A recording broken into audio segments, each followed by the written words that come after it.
Bharat supposed to be the largest democratic country in the world and mother of democracy. Appointment of election commissioner, the matter has been brought under the purview of Supreme Court.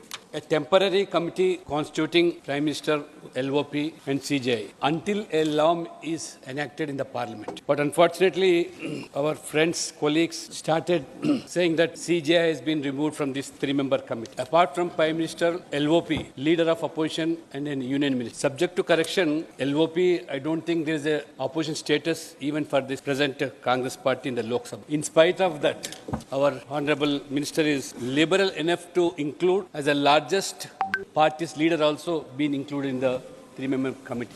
And sensing that even in future also it may happen. Bhavishwani bhi jante hai, hamare manत्री पद इसलिए the leader of the party which has got highest number.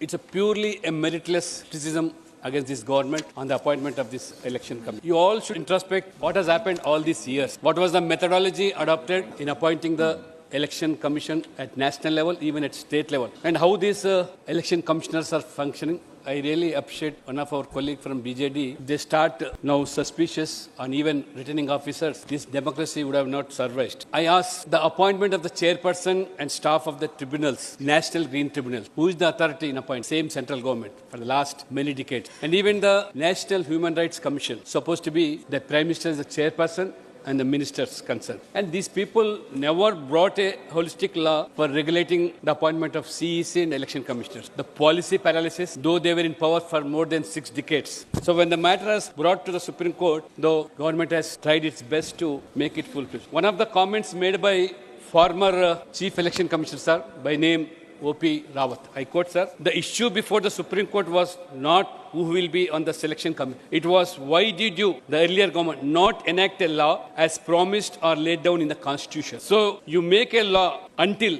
then our suggested panel will select CEC and ECs. In the Constitution, Parliament is the supreme law-making body and Supreme Court has the power to judicially review the Constitution. So I don't think there is any issue in this. This is the statement given by O.P. Rawat, the formal and Chief Election Commissioner. Sir, people have started and shown much respect and regards towards Supreme Court judgments. I fail to understand what happened when there was a judgment by Supreme Court on Shabanu case. What made the government to bring an ordinance? Was it not a political motive and superseding the Supreme Court judgment? And even then, when Session was a Chief Election Commissioner, he was the man instrumental in bringing electoral reforms right from implementing strictly the model conduct, code of conduct. And the same the Congress government in 93, they have added 2 more persons to belittle TN Session. Mr. Gill and GVG Krishnamurthy were being added to just belittle the powers of TN Session. And this is the attitude of the then government, Congress government, and they'll speak of democracy and they speak of internal democracy. And even 2009, the Chief Election Commissioner N. Gopalaswamy was recommended the removal of the person called Naveen Chawla. Earlier, our member has told that who is the secretary for former Prime Minister. So, sensing that he is